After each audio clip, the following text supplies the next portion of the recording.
दोस्तों नमस्कार, स्वागत है आपका फिर से नए वीडियो में। दोस्तों आज की वीडियो में हम देखने वाले हैं कि विश्वास किसका करें। तो चलिए देख लेते हैं। आप लोग जो है कि वीडियो में कंटिन्यू बने रहिए।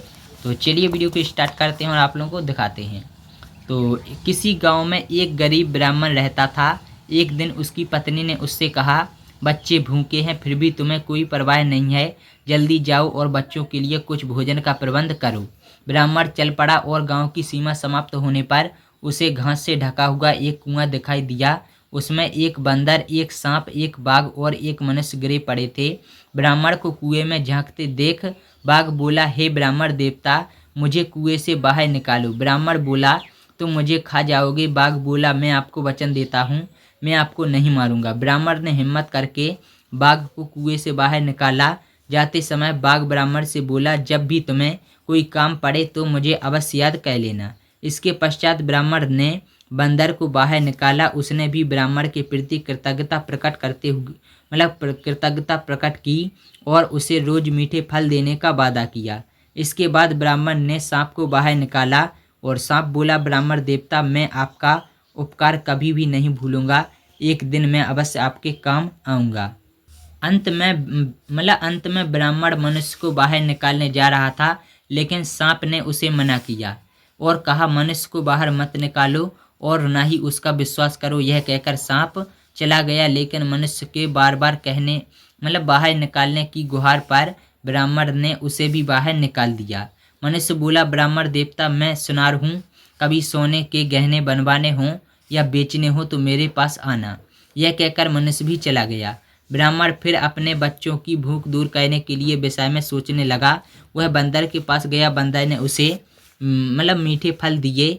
पास में ही बाघ की गुफा थी। ब्राह्मण ने सोचा, चलो बाघ से भी मिल आऊं, वह मेरा एहसान उतारने की बात कर रहा था। बाघ ने ब्राह्मण को देखा तो वह गुफा में से बहुत से स्वर्ण आभूषण निकाल कर लाया और ब्राह्मण को देते हुए बोला, मैंने एक राजकुमार का शिकार किया था, तब से ये आभूषण मेरे ही पास रखे हैं, तुम इन्हें रख लो और ये मेरे किसी काम के नहीं हैं।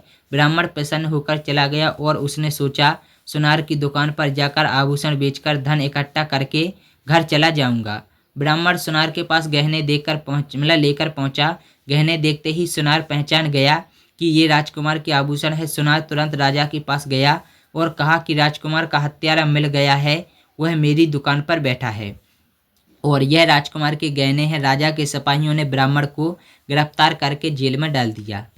राजा ने ब्राह्मण की एक न सुनी और उसे फांसी की सजा सुना दी। तभी ब्राह्मण को सांप की याद आई और सांप सलाखों पर चढ़कर ब्राह्मण के पास आया और ब्राह्मण ने अपनी सारी दुख भरी कहानी उसे सुनाई। सांप बोला, ब्राह्मण देवता, मैं रानी को डसूंगा और किसी भी हालत में कोई रानी का जहर नहीं उतार सकेगा, केवल आपके छूने से ही रानी का जहर उतरेगा। इस प्रकार राजा की आप पर कृपा होगी और आप समस्या से उबर जाएंगे। सांप ने रनिवास में जाकर रानी को डस लिया और राजमहल में हाहाकार मच गया। राजा ने ढिंढोरा पिटवाया कि जो रानी को ठीक करेगा उसे मुँह मांगा इनाम दिया जाएगा।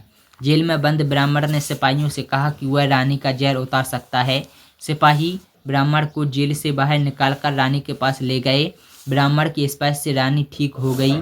राजा ने ब्राह्मण को छोड़ दिया और इनाम में बहुत सा धन दिया। अब राजा ने ब्राह्मण से गहनों के विषय में पूछा तो ब्राह्मण ने सारी बात सच सच बता दी। राजा ने सांप को भी सम्मान किया और राजा ने दरबार में प्रजाजनों से पूछा, क्या हमें बाघ, बंदर और सांप का विश्वास करना चाहिए? सभी ने हाँ में उत्तर दिया।